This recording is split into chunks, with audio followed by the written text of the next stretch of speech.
good morning, and welcome to Viewpoint, your program of personalities, politicians, and perspectives. This morning we have a great personality, and always a perspective on his profession. But we always start kudo, as you might remember, Chris, with a kudo or two for somebody or something, some organization. Last night, Gene and I attended a memorial service for the folks at the Christian Homes Complex who had left this earthly place in the last year. There were 43 people that were honored. And it was a nice little service, very simple, nicely attended, and it was a really nice little affair. So kudos to the folks who do that each year. Ryan Edgecombe, the chaplain out there, and the folks. It's a nice program.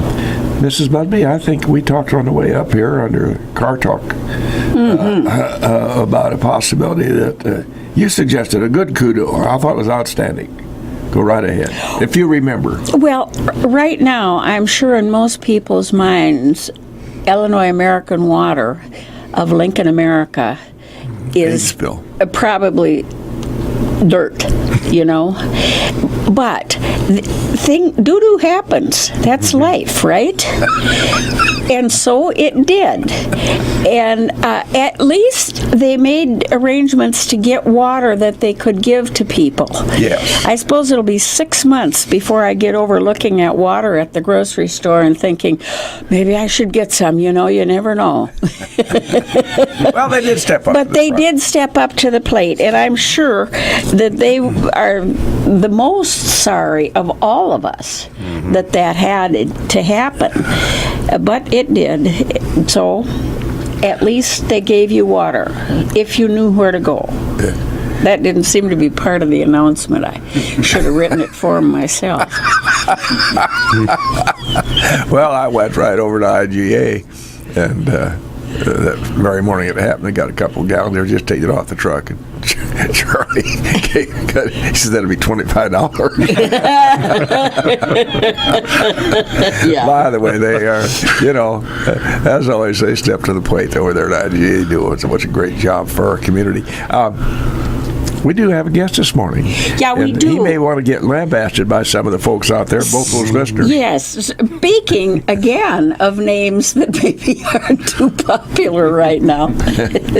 But we love you. Oh, thank you. Yeah, we do. Our friend Chris is with the Weather Service out at the He's not with the Weather Service. He's the Weather Service. Well, he is. He and some associates. One of them, yeah. He be the man out there. Yes. And he's a really nice man, so give him a break, you know. Just go with it. Yeah, just don't jump on and call him at 648-5510 and ask him what the heck he's doing. So go ahead, Mrs. Busby, with your first quiz this morning. Well, this first taste that we've had of winter, Chris, was very impressive. So early. And thank you for that. Sure, yeah. And it made for over the river and through the woods, I'll tell you. So what does that portend for the rest of the winter, which hasn't even begun yet? Right. I mean, we're almost 3.5 weeks away from the official begin of winter. Yeah. So December 21. Right. So we have a little ways to go yet before we reach that. Yes. You know, I've been asked that question a lot lately, and you know, but before I get to that answer, I want to jump in too and talk, because you mentioned about Illinois American Water. Yes. The one thing I got to say, I thought they did a good job getting the message out right away. Oh my! Also, yes. But also, I want to give. I don't know if guests can give kudos or not. I want to give kudos to the Logan County Emergency Management Agency folks. Good. Because whenever stuff like that happens, they jump right into it also. And for those of you that aren't aware, Logan County EMA, as they're called, and through the 911 center, and I think the police department's part of this, and the sheriffs, they have something called Nixle, which if you've got a cell phone, you can get messages from them.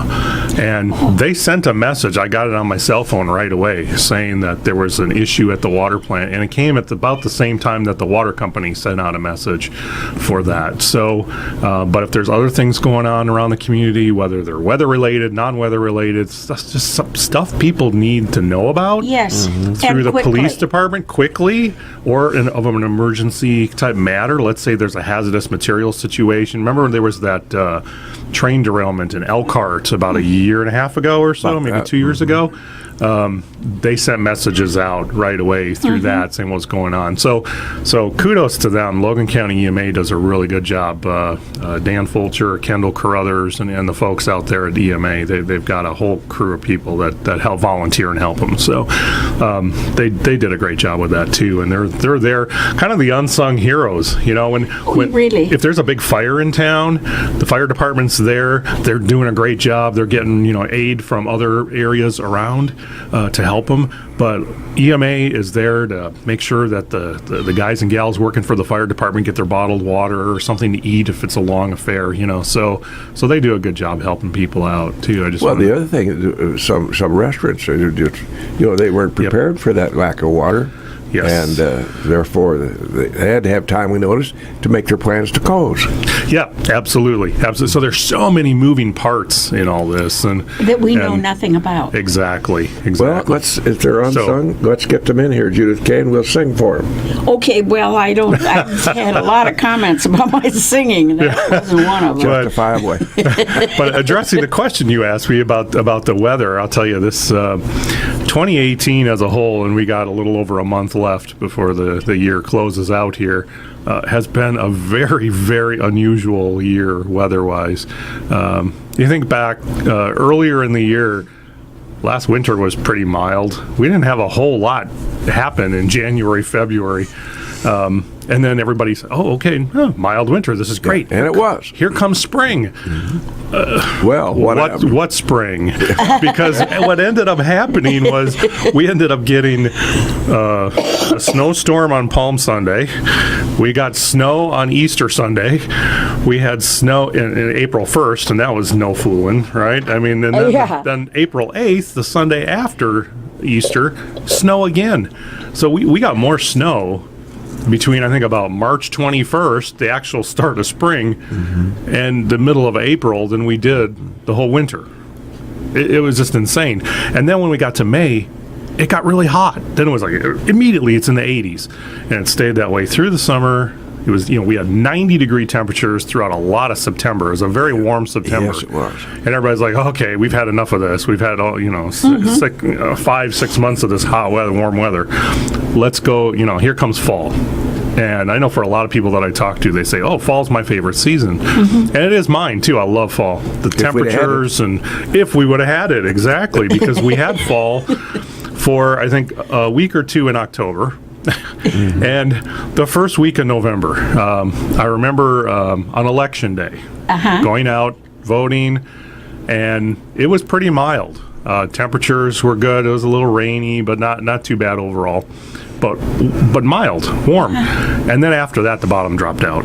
Just probably in more ways than one. But at least weather-wise. And I'll tell you, it's been pretty much cold ever since. So I looked back and I thought, okay, has there ever been a I can't even call it winter. Has there ever been a month of November like the one we're in right now? Has this ever happened before in central Illinois, where it's been cold and snowy at the same time?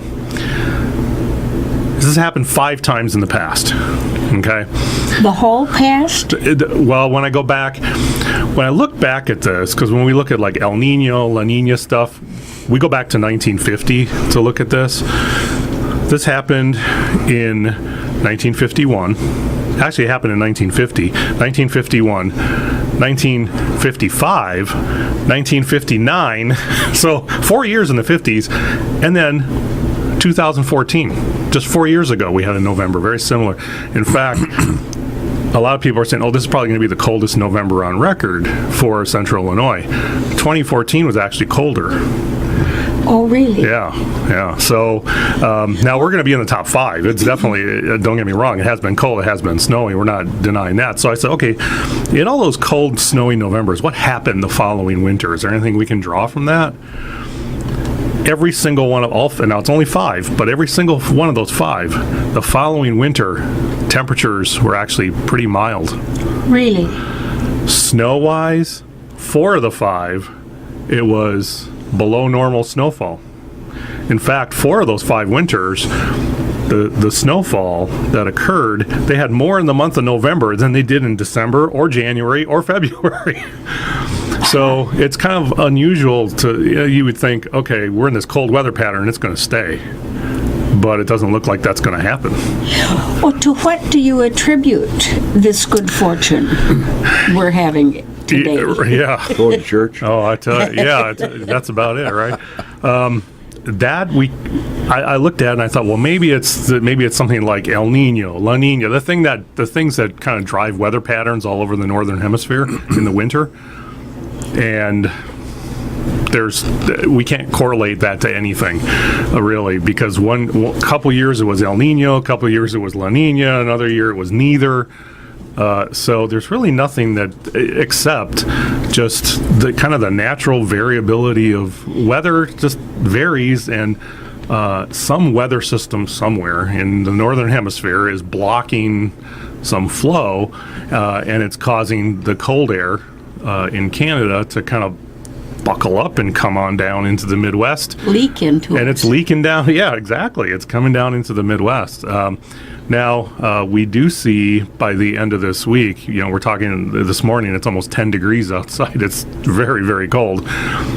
But Saturday, so 3 days from now, it's supposed to be 60 degrees. I know that. But isn't that silly? That is. And we call November the transition month because typically it's the month where you do get some cold weather, but not for 3-week stretches like we've been in. You get some cold weather, and then it goes warm, and then it goes cold, and then it goes warm. We just haven't had that this month. It's been either mild in the first week, then really cold. We'll warm up for a couple of days, and then for the first part of December, it's going to go back to cold again. But we do see some. So enjoy Saturday. Enjoy Is that your word to the wife? If you don't mind the rain, because it's going to be kind of rainy. Yeah, rainy right. and windy. Not as windy as we had the other day. That was just insanity with that storm. But the temperature, saying the soil temperature, that's an important adjunct to what you do. Yeah. Because our farm friends, those who raise gardens and so forth here, those little mites down there that you can't see, but they're down there. They don't freeze. They don't get frozen. Right. There's a fin off there.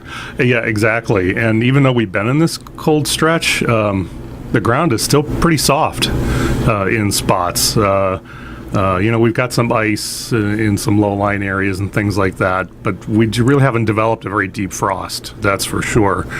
So as we head later into December, that's another thing we get asked is, is it going to be a white Christmas? People don't seem to mind the snow on Christmas, you get that. Yes. Especially but it should be gone by the 26th. It should be gone, exactly. And that's then I don't want it anymore. Bing Crosby. That's right. Yeah. That's right. I love that. Love that song. It's still a tradition after all those years. Oh, yeah. White Christmas. Yeah. The global warming.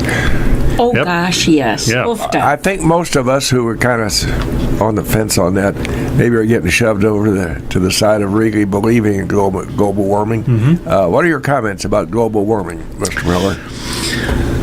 Yeah, I'll tell you, and there was a new report that you may have heard in the news. A new report came out last Friday, Black Friday. That report came out, and people from all over the world, really, researchers, updated about every 3 or 4 years, so they have input into this. And I know there are some climate scientists at University of Illinois that had a big input into this as well.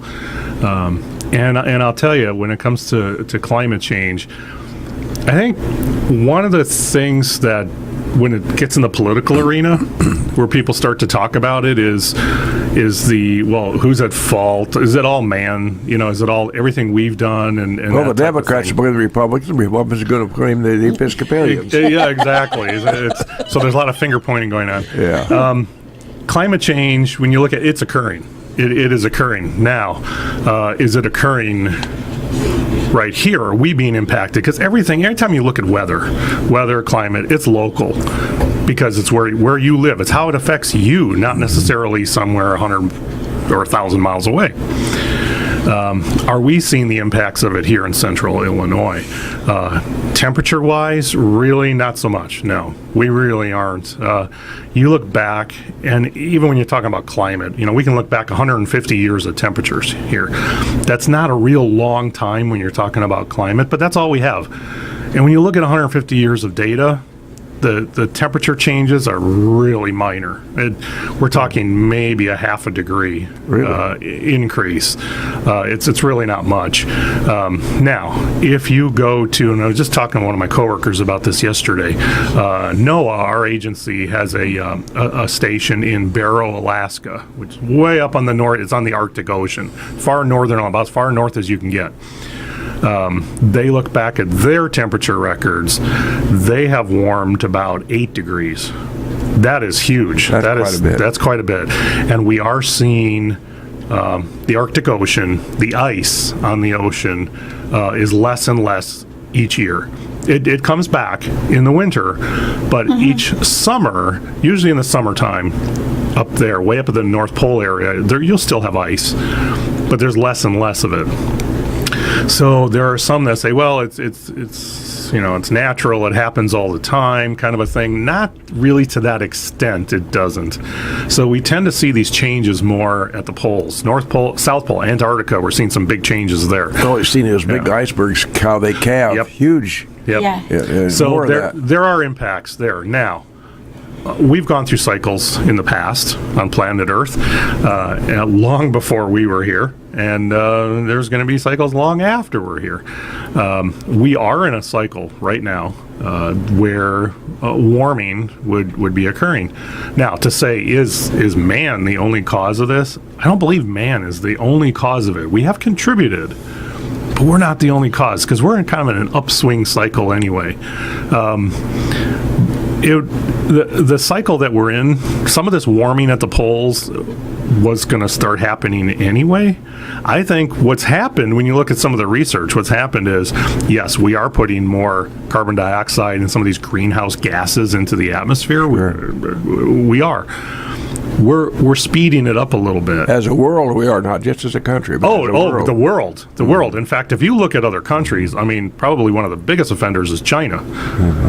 China and India both put more methane and carbon dioxide into the atmosphere than any other part of the world. Makes the United States look like we're, environmentally clean, but the whole world needs to come together on this. But we're contributing to it. We're not the only cause of it. So now, how that's affecting us here in central Illinois, a lot of times people will say, and that's why I don't always use the term global warming. I'll say climate change, and the reason for that is because global warming assumes that everything you see is going to be warmer all the time. Climate change, what we're actually seeing is more extremes. So just think of the past few weeks. Extreme cold. Now look at the area around Peoria, Galesburg, eastern Iowa. When's the last time they had a blizzard? In late November, like the third week of November. In recorded history, it hasn't happened. Is that right? It has never happened. It's the earliest they've ever had a blizzard. And it was a tough one. That was, they're still pulling cars out of ditches and out of I-74's median strips and up there around Galesburg. So it's a mess. And so what we're seeing with climate change is we're seeing more extremes. We are seeing hotter weather, but we're also seeing more instances of cold weather. It's because everything's out of balance. We're tipping things out of balance. So it's kind of like that seesaw that's going way up and then way down, because we're seeing the warm temperatures, but we're also seeing the really cold temperatures. We're seeing drought and wildfires. Look at what happened out west. More than ever. That's a whole nother story. But we're also seeing a lot of heavy precipitation and flooding events. That's the thing we are seeing here in Illinois. More instances of the heavy rainfall that's creating flooding. The Illinois River, which we've kept records on for a long time, very accurate records since World War II, and even a little bit prior to that in some parts of the Illinois River. That river has had record flooding 6 times in the last 10 years. Is that right? Before that, there was a record on the Illinois River at Peoria that I think was in the late 30s at one point. They had a really terrible flood, high stage. That record had not been exceeded until roughly the late 2000s, 2010-ish, that 2013 timeframe. So, we're seeing more extremes is the point. You hear about the 100-year flood, the 500-year flood. They're occurring more often to the point where we in the climate and weather business are having to redo the tables on, okay, how much rain is considered a 500-year flood or a 100-year flood, because it's occurring more often. So that's what climate change is doing. We're tipping the extremes. Speaking of extremes, we have extremely great sponsors, and we're going to acknowledge them right now. Go ahead, Mr. Ash.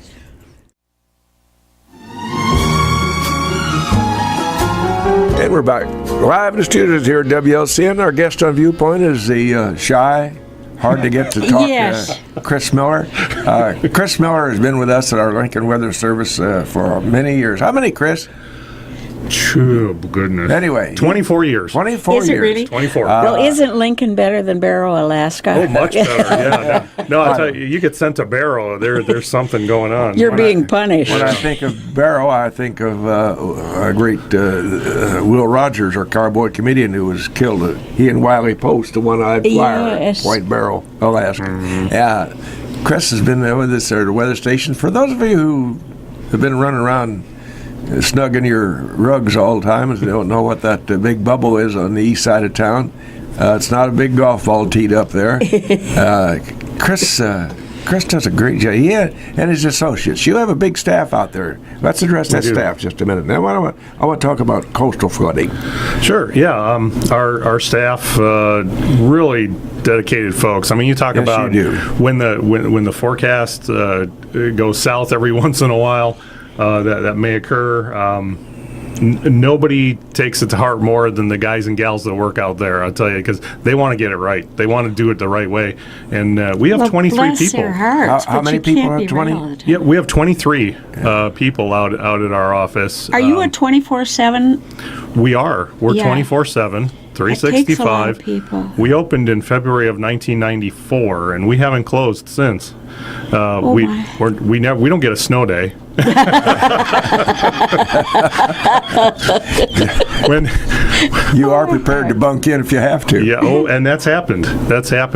Because of our 23 employees. I'd say about a third, roughly, live here in Lincoln, but the rest, quite a few live in Bloomington, Normal. We got a couple that live in the Peoria area, Springfield area, Decatur. So we're kind of all around. And when you get the big storms, the ones like, there was a blizzard on Groundhog Day back in 2011. We had people that were, when they came to work that day, we knew it was going to be bad. We forecasted it. So they brought their sleeping bags and change of clothes and extra food. And we had a crew of people that just kind of camped out there because people that live out in these areas couldn't get into work. So as we tried to get as many as we could in at once, and they just camped out and did what they had to. If there would happen to be a real critical situation where you couldn't get anybody in, and we needed some kind of relief, we would just call our counterparts up at the Chicago National Weather Service. They're up just outside of Joliet, or the Weather Service down around St. Louis, Missouri, and they could back us up. We all have the same information, same data, so they could go in there in a pinch and do that for us. And when we do that for them too, we had to do that for Chicago just a few days ago. They had a little power outage up in their area, and they were switching over to generator power, and they had a couple of issues with a few of the computers and things coming up quick enough, and so we backed them up for a little while because they're having to do one thing that we all do with the Weather Service. We do weather forecasting. We call it aviation forecasting. It's for the airports. Mm-hmm. So we every 6 hours at least, at the very least, and sometimes more often if the weather's bad, we do specific forecasts for pilots flying into Peoria, Bloomington, Springfield, Decatur, and Champaign. Well, the Chicago Weather Office, they're doing that for O'Hare, Midway, Rockford, Yeah, and then there's a weather office just outside of Milwaukee that does Milwaukee, and those airports are on Madison, and so we all have some. St. Louis has got Lambert and Mid-America Airport, and so when we back them up, then we're doing the forecast for O'Hare and Midway and some of these places. So, but if you're forecasting the weather in one area, you can do it in another area pretty easily. So we back each other up, help each other out if we need it. But yeah, we're there 24/7. We always have at least 2 people out there, and if the weather's bad, let's say it's midnight and there are storms and there's warnings going out, and we'll have 7 or 8 people out there instead of just the 2 that we normally would have.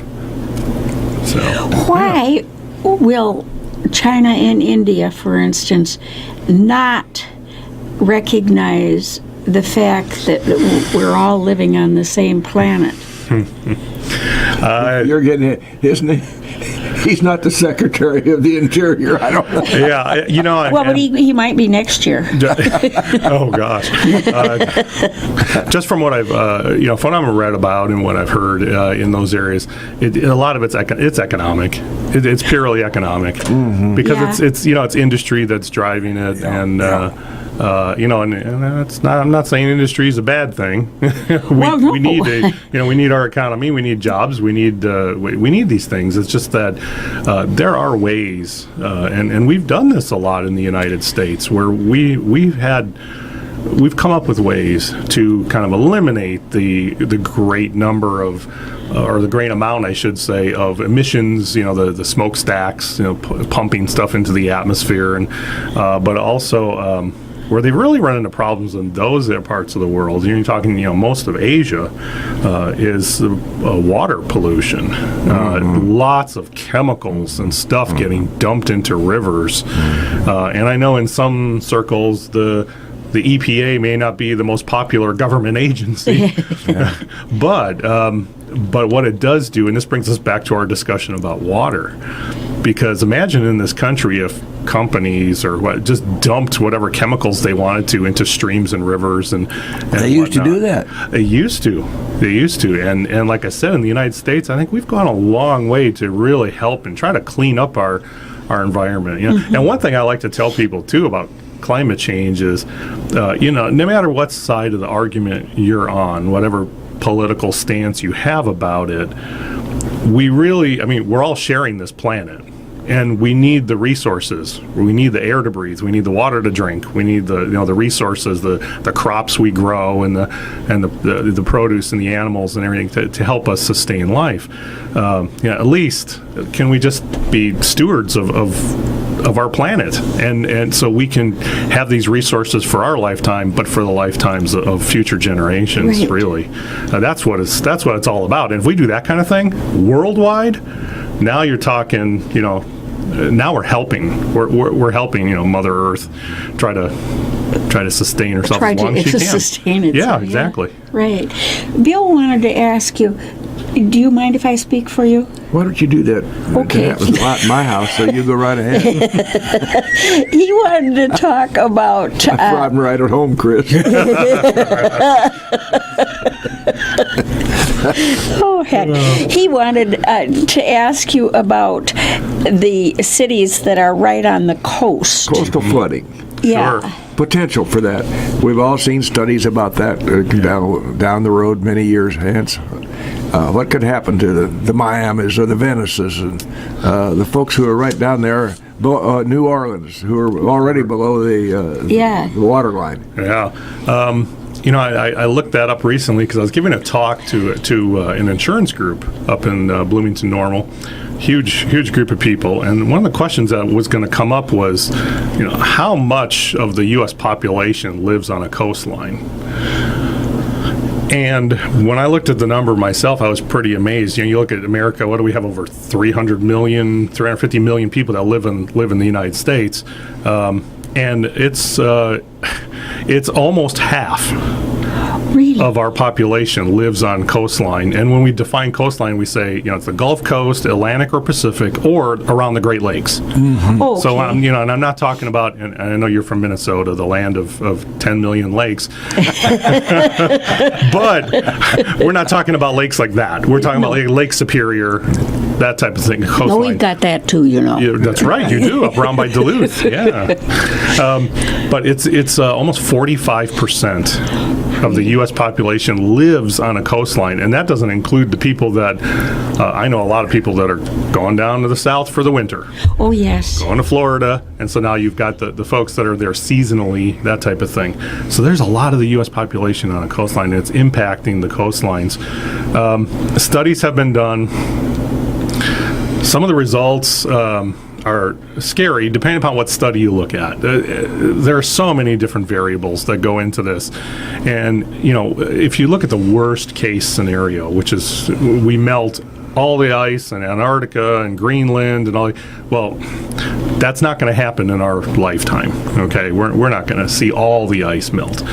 But what we have seen is we can gauge increases in ocean levels and water levels. Now, the Great Lakes actually were really, really low, and they're starting to recover a little bit. But the oceans, the levels are coming way up. So cities like New Orleans, Miami, and even in Europe, we mentioned Venice and parts of Holland, yes.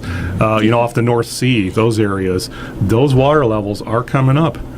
And this is the time, and that's why there's a lot of this discussion out there, because it hasn't reached the critical level, but this is the time when those communities need to start planning. And when we talk about planning, we're talking about elevating buildings, creating different channels or avenues for this increasing water to go, or to move things a little farther inland, have plans for it. I know in Miami, Florida, the city fathers and mothers down there are getting together and saying we need to do something about this, because we don't want to lose our city here as this comes up. So they're doing plans. I've sat in on some meetings actually with the Illinois Department of Transportation of all agencies. They're doing what they call a mitigation study. They're about wrapping it up. To talk about how is that going to impact if we get more rain, water levels come up.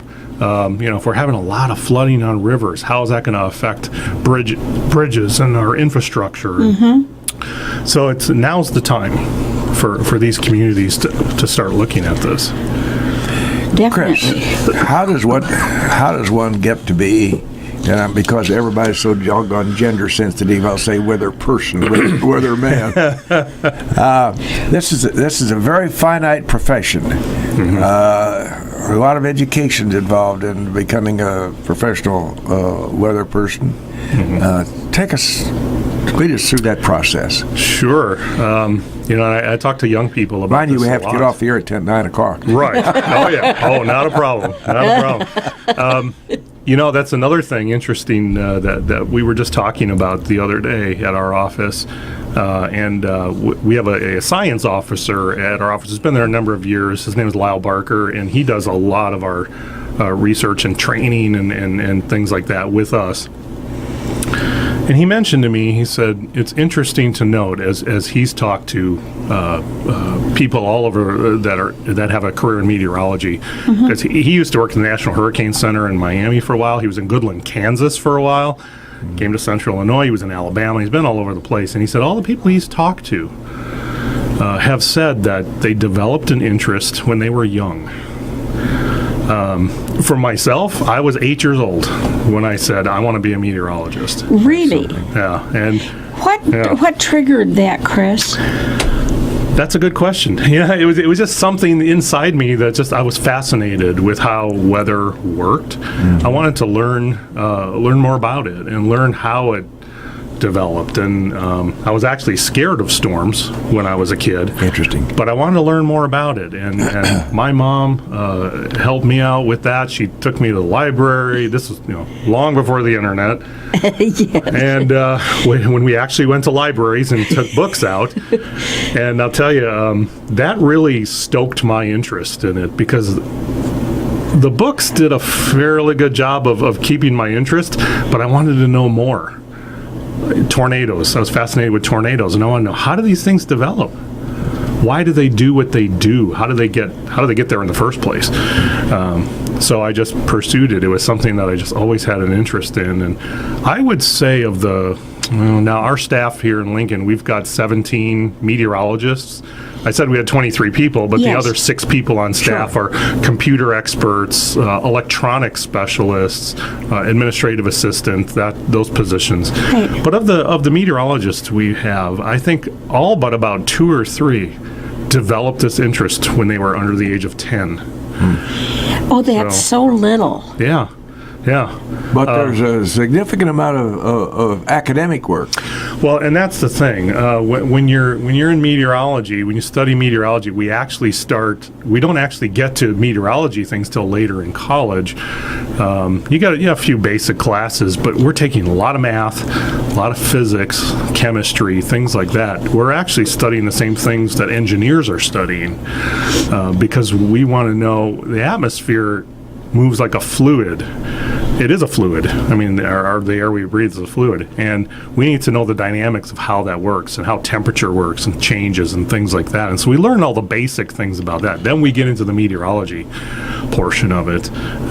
And that takes, another 2 or 3 years. And then beyond that, a lot of the kids in school today are going for that extra 2 years master's degree. But I'll tell you one thing that we've discovered. I've been in the weather service for 30 years now. Coming out of college, it's interesting because you're full of energy and you're like, I want to apply what I learned, and I'm going to jump in there and do a great job at issuing warnings and forecasts. And then they hand you a bunch of binders and books and say, here, study these things because, you need to learn things the weather service way or however, wherever you're going to work. But it's all about experience. Because a lot of the kids, and God bless them, these kids are coming out. They're sharp, really smart kids. But forecasting the weather, it takes experience. It's more than just, I'm book smart. You need to be in the area and have a feel for the weather. And I've been in Central Illinois my whole career now, and I feel like I know the weather pretty well in this area because I can think back and go, I remember when that storm happened 21 years ago. It was just like this, and what happened then. And so we do a lot of that type of thing, correlating, past instances and stuff like that. So that's a big part of it, but something that a lot of people are not aware of. When you start with the National Weather Service, we don't just sit you in the chair and say, start forecasting the weather. You have to work your way up that ladder. Mm-hmm. And there's, you put in your dues, you do some other things like the weather balloon launches and looking at data and stuff, talking to people on the phone and stuff like that. But a lot of training. And if you went through it really, really fast, you might be able to make your first forecast within about 3-4 years of starting. Is that right? We have some people that, it takes them 6-7 years to get through all the training before you make that first forecast. Are any of your children interested in meteorology? Not a one. Not is that right? We have 3 daughters, and they were not interested at all. No. One is going into veterinary studies. One is going into, already has a degree in psychology, and another one is working on her master's degree in library and information science at the University of Illinois. Best school in the country for that. Well, so. I want you to know, Mrs. Busby, I had a semester of meteorology in college. I took it in lieu of another chemistry course. Oh, dear. And I'm impressed. I knew you would be. All I remember is the Beaufort scale and cumulonimbus and cirrus. Well, that's a start. It's a start. Yeah, you can start somewhere. I thought that'd be impressive. Now, Chris, where did you get your formal education? I went to the University of Wisconsin in Milwaukee, which is where I grew up. thinking I actually thought I would start my career in television, and I actually worked at a TV station while I was in college, doing kind of behind the scenes work. And the more I worked at the TV station, the more I realized I did not want to work for a TV station. Well, that was a learning experience. It was great. I'm glad I was able to look at do the future you've had. Oh, absolutely. Future you've had. Remember that? Well, yeah. Well, that's us, not Chris. And I'll tell you, the guy that I worked for there, that I interned with, he was a major factor in me getting a job with the National Weather Service, because he was friends with the person that did the hiring for the Weather Service at the time for the state of Illinois. Okay. He was in Chicago, and I went and visited him, and it was just a few weeks later I heard back, and they said, hey, we have an opening in Peoria, which is where I started my career. So our listeners out there, 4 of them now, we found 2 more out there. All right. We have your balloon releasing service out there. Tell us, folks, somebody has to go out there and blow up that balloon twice a day. That's right. What does that service do for you? 5 o'clock in the morning, 5 o'clock in the evening, we fill up those weather balloons, tie an instrument to the bottom of it. The instrument's called a radiosonde. It measures temperature, humidity. We can get wind speed and wind direction out of it. And the important thing is, it's giving us that 3-dimensional picture of what's going on above the ground. I know what the weather's like at the ground. I can tell you, we see the sun, it's 10 degrees, it's whatever. But what's going on up there, upstairs, where the clouds are? That's where the storms are, up in the clouds. And the weather balloons tell us that, or at least the weather balloon's just the vehicle to go up. The instruments tell us that. And the weather balloon goes up about 20 miles up into the sky before it pops. Takes about 2 hours to get up there. And then when it comes down, if it comes down... It does. It will, somewhere. Yeah, somewhere. Yeah. Are people pretty good about calling you and saying, I have a lot of technical equipment here? No, we don't hear from too many people. It's a very small instrument package. It's like half the size of a small shoebox. It's pretty tiny. It does have wires sticking out of it, and people don't like to find those laying in their yard. Yeah. That kind of freaks them out a little bit. But they think the Martians are coming, exactly. I suppose. But it says harmless weather instrument. We get the data from it using radio signals as it's going up. So we don't have to get it back, but we get about 20% of them back. How far out will those go before they lose their pressure and come down? Yeah, this time of the year, a little windier in the fall and in the winter time, and most of these are landing in western Indiana from here. We've had them go as far away as western Ohio. That's a good It trip. gets up in the jet stream where the jets fly, where the wind is really high, and it carries them quite a ways away. But in the summertime, and that's why we usually would have our balloon festival here in August, because the wind is lighter, most of those are landing in eastern Logan County or over around Clinton and that area. So not too far away. No. But, yeah. Well, our time's expired, doggone it.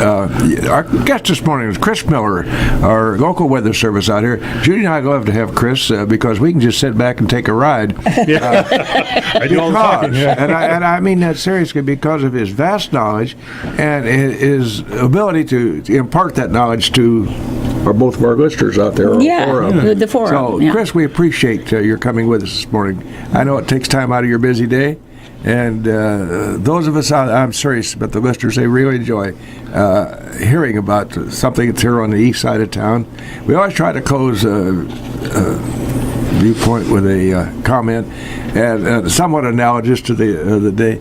Old Will Rogers, I mentioned him earlier today, cowboy, comedian, historian out there from the West, and he used to say, if you don't like the weather in Oklahoma, wait a minute. Thank you for Viewpoint.